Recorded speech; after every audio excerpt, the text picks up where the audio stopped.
All right, everybody. Welcome back to the Mini Sculptor Super Show. I think I said that wrong. That's okay. Today we have another great artist here, another artist interview. He is a man of many talents. He's an artist. He does writing. He even taught himself how to sculpt, which is why I invited him on the show specifically. So a lot of cool things to cover, a lot of things to talk about. Let's welcome Sean Sutter. Hi, guys. All right, so Sean, you are the artist lead on B Squad Comic. That's kind of your big main project that you've been doing for a while now. We'll get into that a little more now. But another thing, and then the way I kind of just found out about you, was you are running a Kickstarter right now for a game called Relicblade that you, and correct me if I'm wrong, you've done the game design, you are doing all the illustration, you are sculpting all the miniatures, and any lore and stuff, you're writing that too as well? Yeah, I'm doing everything for it. Yeah, and I mean, it's funny because coming into working on a project completely like soloing the whole project, it's not really a point of pride, but it is like a ton of work. So like it's embarrassing to say I do all that stuff, but it's true. Well, it is very cool to that you were able to do that. I know a lot of artists aspire to that. I do myself from time to time, but like you said, it's a lot of work, and it's just very impressive and cool to see it actually realized and happening, and with such quality and whatnot too. And we'll definitely be showing that off to the viewers and talking more about that. So, yeah. So I first found out about you and your Kickstarter. Because of Relicblade, a buddy of mine, Jeff Visgatis, pointed me to the link, and I just fell in love with it. I love it's not a Heroes Quest game specifically, but the style really evoked that for me, and that kind of old school gaming, and the miniatures they look great, and the game itself seems super fun. I can't wait to play it. I haven't downloaded is there a free version up still, or a beta version? There's the like free quick start guide. It'll get you through the basics. Yeah. We'll put a link to that here so people can check it out. But everybody should definitely go over to the Kickstarter. It will still be going on by the time this video goes up. So definitely do that. But anyways, I realized that I actually had, when I first saw your Kickstarter though, I noticed the pigment miniatures. I was like, these look so familiar. And then I kept reading your page, and I noticed that we actually use the same mold maker, Fortress Figures, which great guys, amazing work.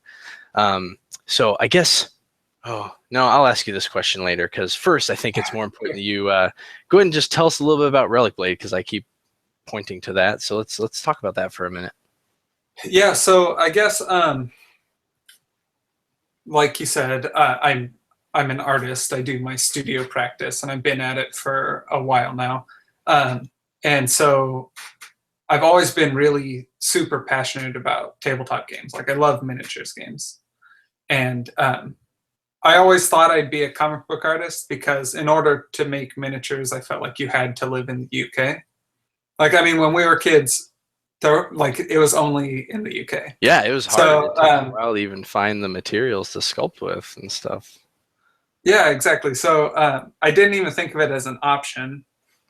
And then the thing is that, like, when you're working freelance and you don't have a ton of clients, like there can be big gaps, And so the best thing for me is to always be busy working on things. So like I did a lot of different stuff, and then I decided to just just go for it. I spend a ton of money on painting material when I'm doing landscape painting. So I might as well just, like, if I spend a ton of money making a miniatures game, and then hopefully make that back, it's just the same as any project I would do.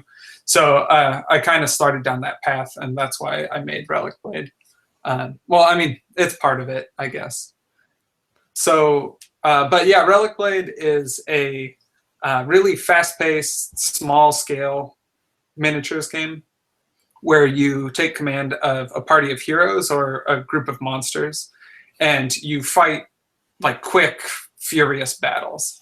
And so there's a lot of emphasis on players controlling their heroes and how they build their squad and those battles. And I think it's really unique and entertaining and a ton of fun.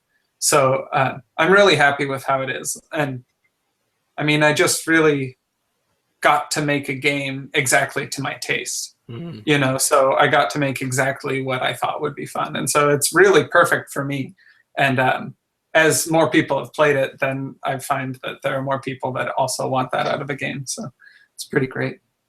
Yeah, that's really cool to see that you made a game that you knew you would like and you could pour your passion into, and just more often than not, it seems like when people do that, you will always find like-minded people that want that as well, and that I don't know, your passion shines through and it invigorates other people to want to support that and play it as well. So very cool. So since we're on Relicblade, before we move on to any some other topics, Yeah. I really like I said, I love the pigmen. They're so cool. I like that they kind of fill the role of orcs to an extent, but they're not orcs and they look different, and they I don't know, and maybe they play different. I don't know. They seem like boar men, pigmen, right? Which they're supposed to be, like they're a little more energetic and berserk and whatnot. So what made you decide to not just do orcs or some other typical fantasy I guess I was working on a fantasy comic book just like forever ago. I don't even remember. And we never finished that project because it turns out drawing comic books is like an exorbitant amount of work. And so so, you know, if you're not totally on board, it's possible for that stuff to not work out. But anyways, in that, I just like, I don't even know where it came from. The bad guys were going to be pigs, and that worked. And so when I was looking at what bad guy faction I wanted to start with, it was just like a natural fit. I had a ton of drawings of these like pig barbarians that I loved. And yeah, it totally made sense that when it was my chance to make a game and I wasn't responsible for making orcs, I could just like do whatever. And so I made pigs. I mean, it was really funny because when I started sculpting them, I had it came together really quick. Like all three of, so it's like 3 bodies and a ton of weapons is how the miniatures are broken down. Okay. And I did all of those miniatures in one weekend. Nice. So it was like, yeah, like between Friday and Sunday, I finished all of them. Oh, go ahead. Go on. I was just going to ask, you said there were 3 bodies. Did you kind of work off of a base of a body and then move them, iterate off of a single base, or did you sculpt 3 completely separate pigmen bodies? Oh yeah, so I made like a base, like pig body. Gotcha. And then made changes. Yeah, so it's not the same as sculpting like 3 completely. No, but that's still good. And I was pointing it out for the viewers too, that you know, it's good and very valid to use shortcuts like that, where you work on a kind of a main unit and then use that sculpt to, whether it's, and we'll talk about this in a little bit, digital or traditional, to iterate other figures. It can save a lot of time and get you a lot more completely unique figures. Anyways. Yeah, and I mean, there's continuity between their body type, right? You know, but yeah, it was funny because it came together super fast because I was like intimately familiar with exactly what they were like. So it like took no time at all to take a fully formed idea that was in my imagination and just like make it. Yeah, it was awesome. It was pretty fun. Those came together really well, and I'm really happy with how they turned out. Yeah, I'm a big fan, and I think it really adds to the charm of Relicblade and whatnot. So I think it was a good choice, and I can't wait to get my copies. Yeah, it's one of those things where like I just followed my heart, and you can't go wrong, I guess. So awesome. Was there anything else you want to say about Relicblade real quick before we move on to talking more about you as an artist? Oh, well, I mean, I would really want people to try it.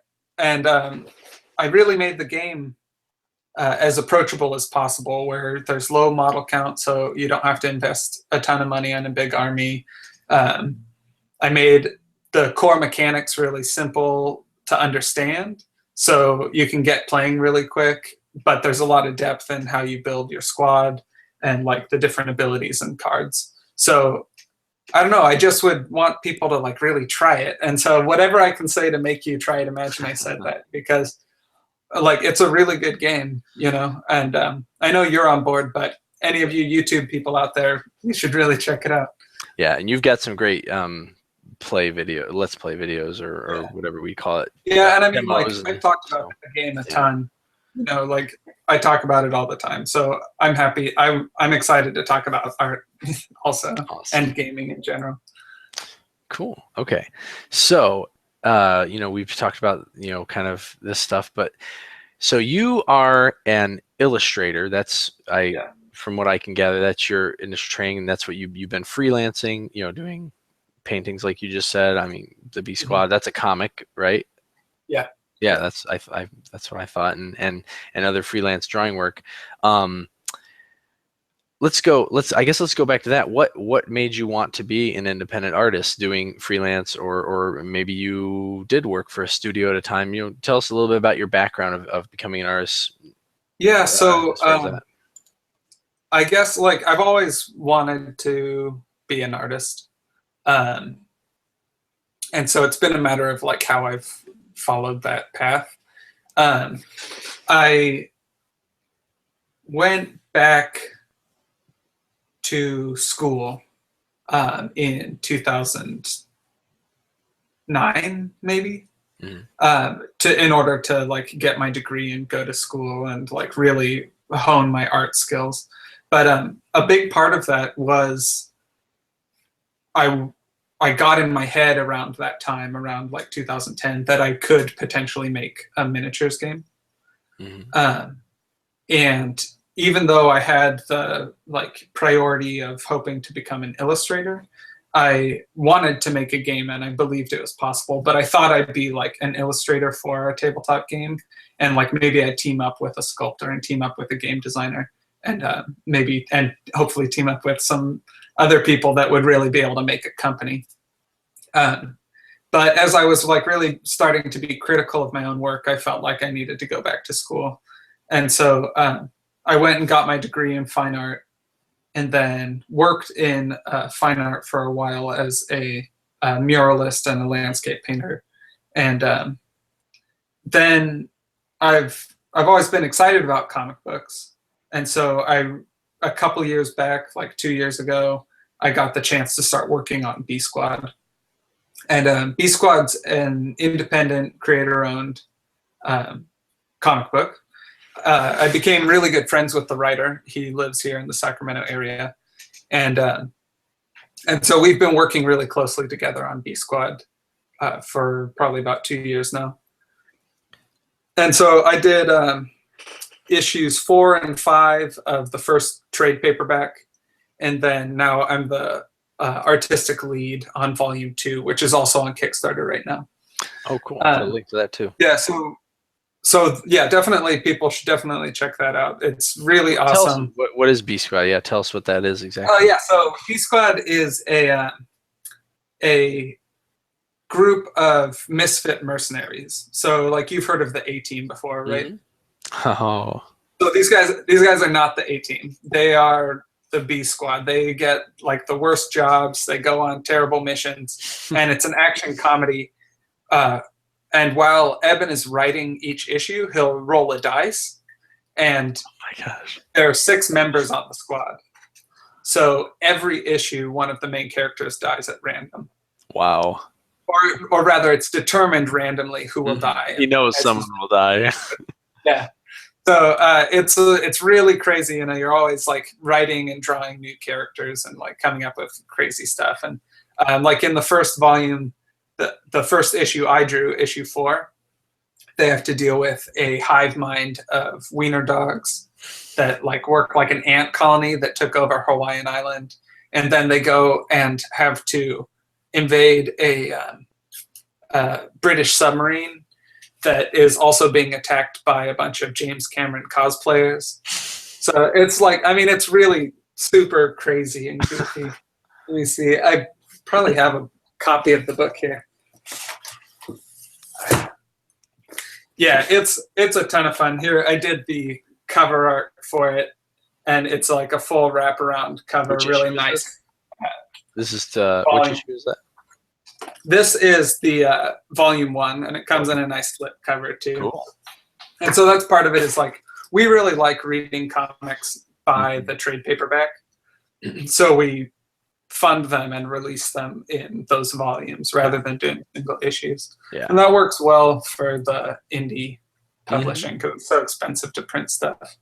Right. It's silly to print stuff that people essentially will throw away. I have found myself enjoying graphic novels in that format for indies, especially because it like you said, it's very hard and it's expensive to do those individuals. And when you guys can have the opportunity to put a more robust story together, and then you can make it a nice book like that, doing a sleeve. Yeah, it's really cool. I'm it's like a nice object. It's really fun.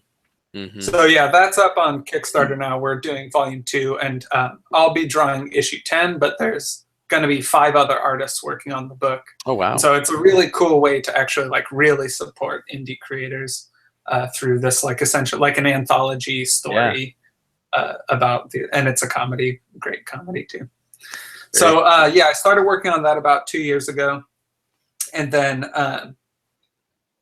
I forget why. I just wanted to make a miniatures game, and I realized that as I went into like figuring out manufacturing processes and how to actually get sculpts made, and like I reached out to a couple of sculptors, and they like didn't really even want to talk to me because I didn't have very much money. Oh, that's too bad. And to work with you. I thought you meant for advice. I was like, wow, who did you talk to? Because it was just like emails, like just like random emails, feeler emails. Yeah. It wasn't like at a con or anything. No one was being rude to me.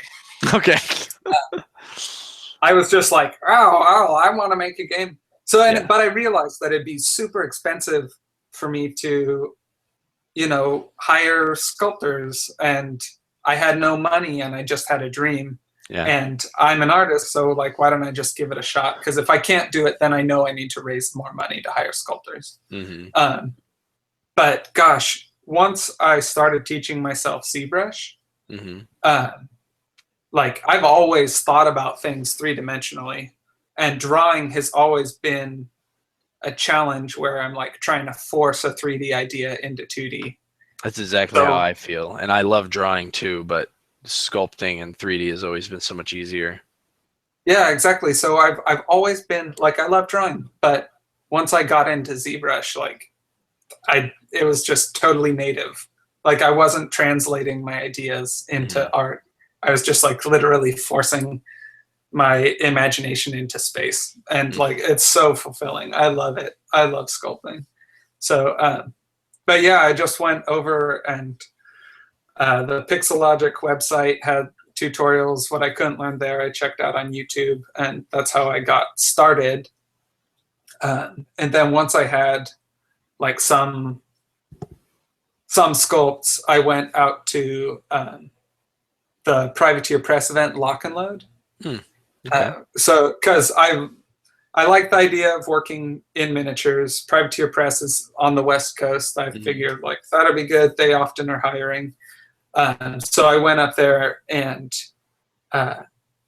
showed my sculpts to like the sculptors there in the department up there. Talked to Ron Cruzy and Ed Burrell, and then also the sculptors there, and got some good advice. And then I ended up just spending the whole weekend just like looking over the shoulders of the actual sculptors and asking them every question I could possibly have, because they switched totally to ZBrush production also. And so like, just like getting into the nitty gritty about like, oh, well, how many, like what resolution do you sculpt at? And like what tools do you use? And how did you switch tools so quickly? Like, just every little question I could possibly have, they answered. And I came back from that really fired up, and that's when I was able to like just sculpt all the models for this. Because before I wouldn't have had have had the skills to really make models that, like, I could have made 3D models, but I wouldn't have been able to produce them as miniatures otherwise. Right. No, I completely hear you there. No, that we've kind of rolled along. I wanted to back up a second and ask you. So, Sure, you yeah. went to school for fine art Yeah. and learned to paint, and you've been doing that sort of thing and drawing comics. And I've watched all your videos except for your most recent one, which I just saw one out Really? today, and I love them. They're great. I'm gonna post them here too. They're really good. With your digital sculptor, traditional sculptor, you have a lot of great things to say, and they're fun videos, so everybody should go watch them. I've lost track of my question. I was going to ask you. Okay, so that's what I remembered. You were showing yourself drawing traditionally in pencil, and obviously, it seemed like you scan it and you do digital as far as coloring and stuff, and maybe inking. I couldn't quite tell. Do you digital ink as well? No, I No, do traditional. Okay, Yeah. so you just do the coloring, but so you're doing a lot traditional still, even though you have a digital component. Which made me think then, what made you decide to sculpt in ZBrush digitally rather than trying it traditionally? Since you seem like you're a pretty traditional guy in a lot of the other areas. Yeah, I am. I'm super traditional, actually, and that's funny that you point that out, because I mean, like, I went and like classically trained in painting, you know, and so like I'm a totally a materials guy, like thinking about like how the chemicals are working to make my art. But I guess I'd only sculpted ever with green stuff. And as you know, green stuff is not really the appropriate like beginner material. No. It's amazing we have as many miniatures as we do. That's my personal opinion. Yeah, maybe it's okay for filling gaps, but it even sucks for that. So I don't know. I can't do it. And so when I've tried to sculpt traditional, it's garbage. And so that's it. Like, so you did try it, but you didn't like the experience. I could show you. Like, you won't be able to see. Here, this is the first model I sculpted. He's just like a little blob guy, kind of a blob. He's fun looking. Yeah, he's fine. And I made molds and I cast them, but like, you know, it's just like, it's not professional quality. Gotcha. And so I don't know. I decided to do digital. No, that's totally fine. I was just curious because it seemed like traditional would have been something you tried, and obviously you did. But you also were aware of ZBrush and decided to do that. Nothing against it. I'm all for it. Actually, I'm actually starting to learn it myself. So it's good to be well rounded. It's funny, like digital, just like with painting in Photoshop, it lends itself to professional quality, because if you are a master oil painter, like Donato Giancola or James Gurney, some of these like really top traditional oil painters that are also doing illustration, you can make art that is going to be amazing, but it is a real object, and then the problem is that it'll never reproduce as nice as that original object. Whereas if you're working digitally, you make a finished product that is infinitely reproducible and will look if someone reproduces it on their computer screen, will look as vibrant and as amazing as you intended it. So as an artist, you're put in control that way. But it's obviously a give and take, because it'll never have the life that the oil paint had, but it'll be more true to what your intentions were. And then the other thing is, if an art director comes in and tells you as an oil painter that his head is too small, that means you have to go through a ton of steps just to re-prepare the surface in order to repaint the head. and it won't dry in time. So you're going to have to, like, there's a limitation in materials where it's going to take a week to fix it. So on digital, you use a lasso and you stretch it, and it's like a 30-second fix. So with digital sculpting, it's similar where if a head is too small or a sword is too thin, I can select it, make it fatter or smaller or anything like that. And so that flexibility kind of, I realized like it's probably a good thing for me to offer to art directors, that I can say like, I can fix it. Like, right. I may not be super skilled, but I can fix it, you know? So. Yes. The one downside I'll point out, which isn't a downside, but it's something that you have to consider, is that when we work digitally, doing digital sculpts, there is a stage where we have to pay to have it printed. Right. Yeah. And since I'm producing my own models, I definitely have to deal with that. And that can add some, and that's actually, even that, it's another step of time. But in some ways, you can make up that time because you can sculpt so much faster, especially if you're doing a lot of figures. Yeah. So yeah, but like with anything, there's give and take. I am very excited about the prospect of it personally, and I'm really liking the results I'm seeing you're coming up with. And yeah, it's a ton of fun. But I do get jealous of traditional sculptors when they're able to like sit at their desk and like rub some putty together and then have an awesome figure and it's done. Whereas like I work really hard and then I like spend $200 and then get something in the mail a week later, you know? Yeah. So. Yep. Okay, let's see. So that's had a good talk about traditional versus digital and what's going on with that. I wanted you to just talk a little bit about your gaming background. You know, you talked about that, you know, you've always wanted to make a game, and usually that doesn't come out of nowhere. So what are some of your favorite games or inspirations that might have inspired you to do Relicblade, or just things you enjoy altogether? So I started with Warhammer Fantasy and 40K. And then, well, maybe I didn't start there. I started probably with traditional like RPG games, you know, D&D and what was it called? There was a sci-fi game, Rifts. Okay. Is what it's called. Yeah, so there's like a post-apocalyptic sci-fi game, and I played a bunch of D&D and Rifts, and so I played that, and then I always was really more excited about the miniatures, though. Yeah, like my brother was more exciting. Let's be honest, that's the real reason. Just kidding. So I got into Warhammer and 40K and played those a lot, and then also Mordheim. Definitely, like obviously, good game. Making a skirmish game, it's obvious that like I loved and played Mordheim probably more than any other. But then I think my game design mentality really shifted a couple years ago when I started playing War Machine, because I felt like those other games were fun because I got to play with miniatures.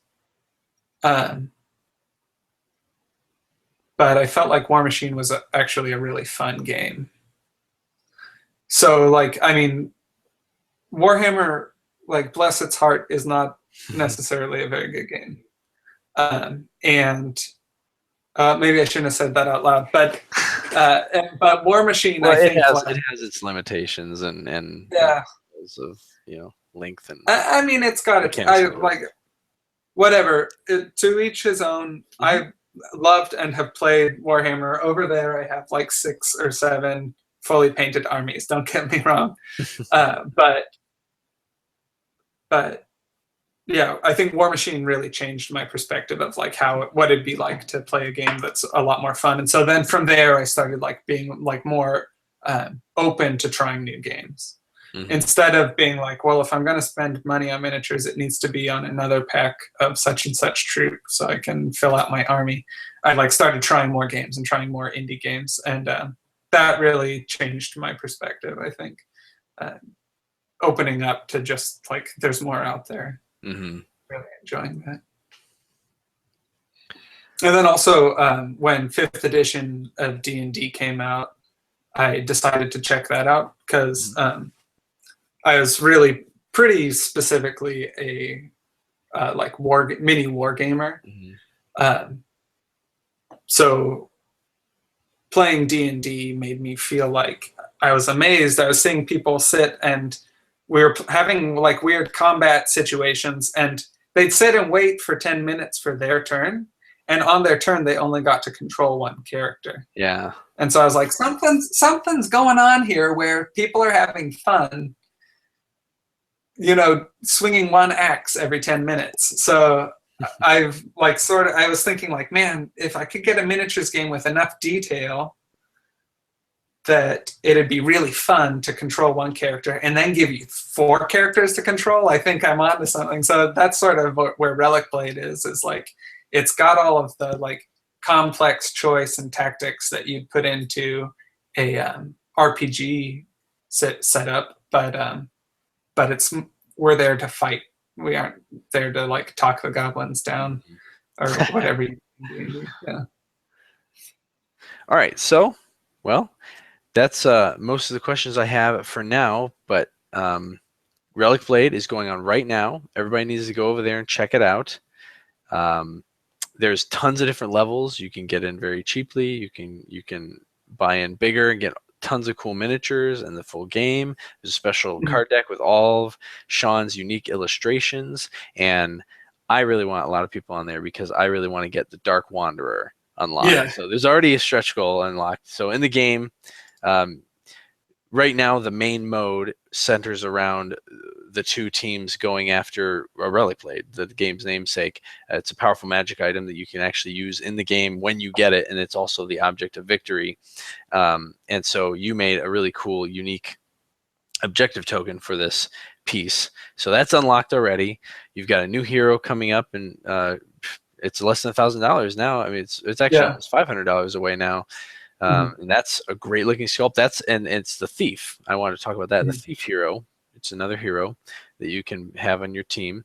And Sean has done a video series of his entire process of creating this character in ZBrush, but even starting the original concept, which we were talking about a little bit earlier. And I'm going to put a link to it here so you guys can go check that out. It's very neat. The thing I was struck the most by as you're working on this character was how you were sculpting like a real sculptor.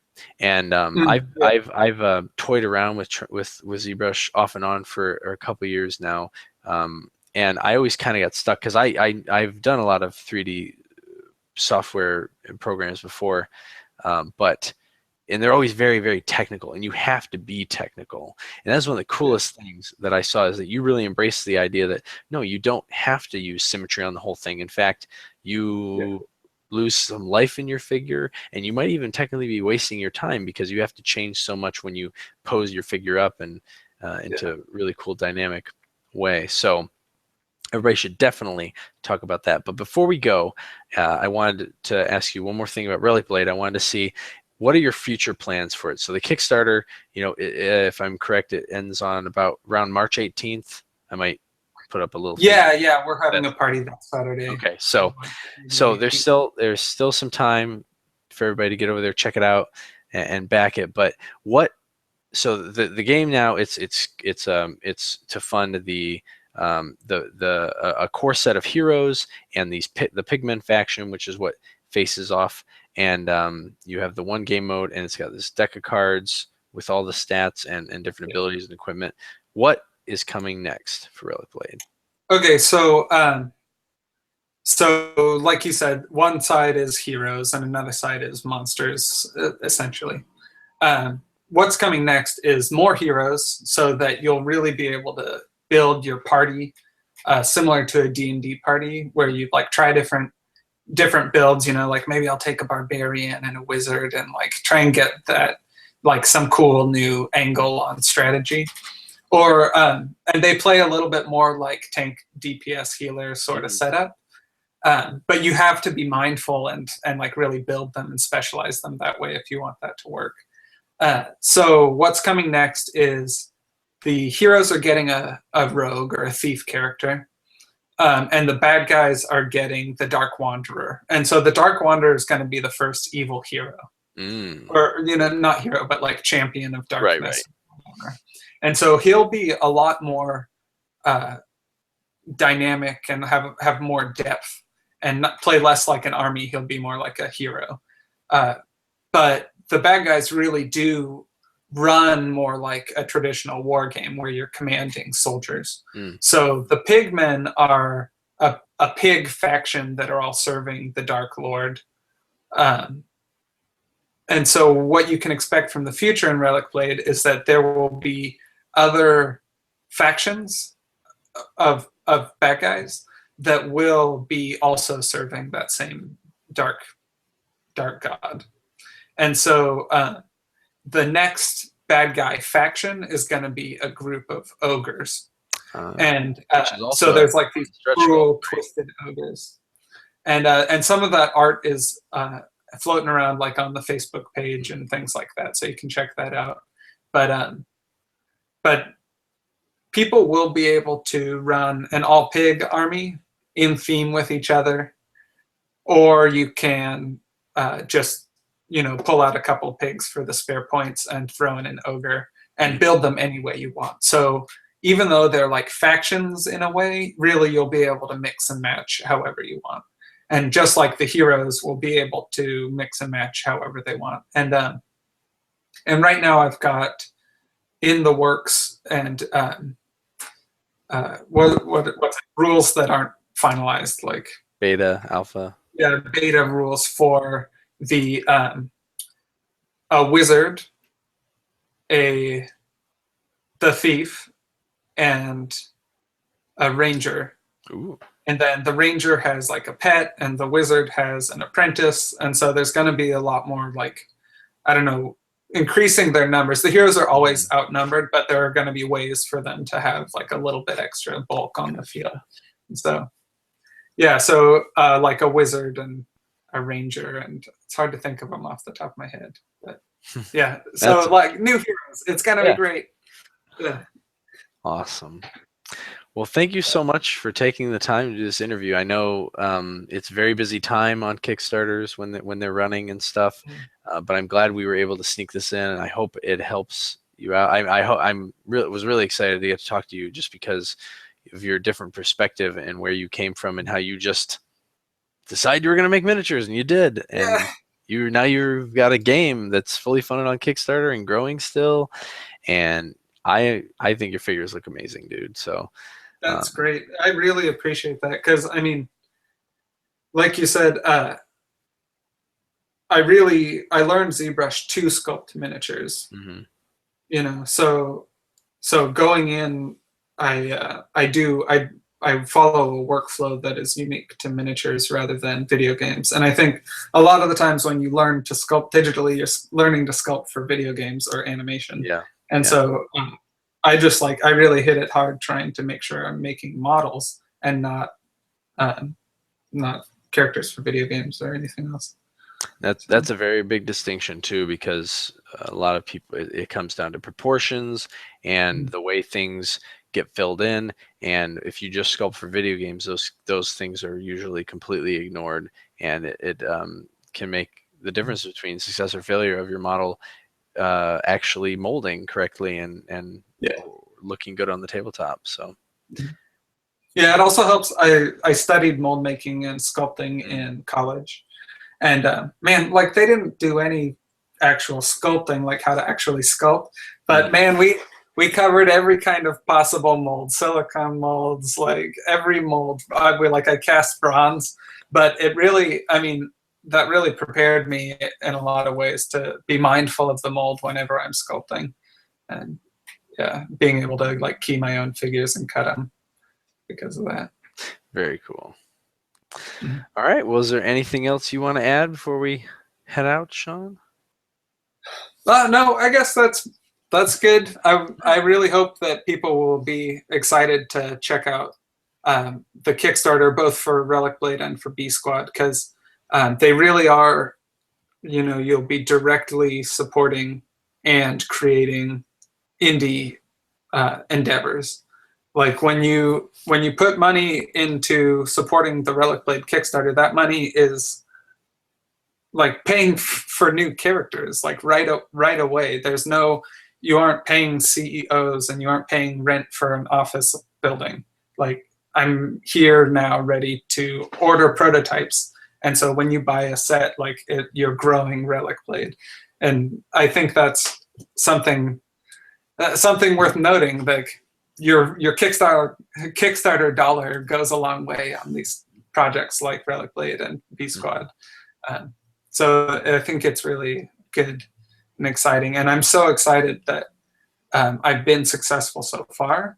When I'm going up against like The Walking Dead from Mantic or Ninja Turtles and Privateer Press and like these big companies, and man, I'm just so honored that anyone is stepping out to like really check out what I'm making. So a big thank you to everyone that has supported it so far, for sure. Awesome. Well, thanks again, Sean. And I hope we get a chance to talk again, either in another interview. Yeah, I'd like that. Yeah, after the Kickstarter sometime, or just keep in touch as fellow sculptors. Yeah, for sure. If you want to chit chat like just about sculpting, I'm totally down to chit chat about sculpting. So. All right. Well, that's it for now, guys. Thanks for watching and keep sculpting. Yeah.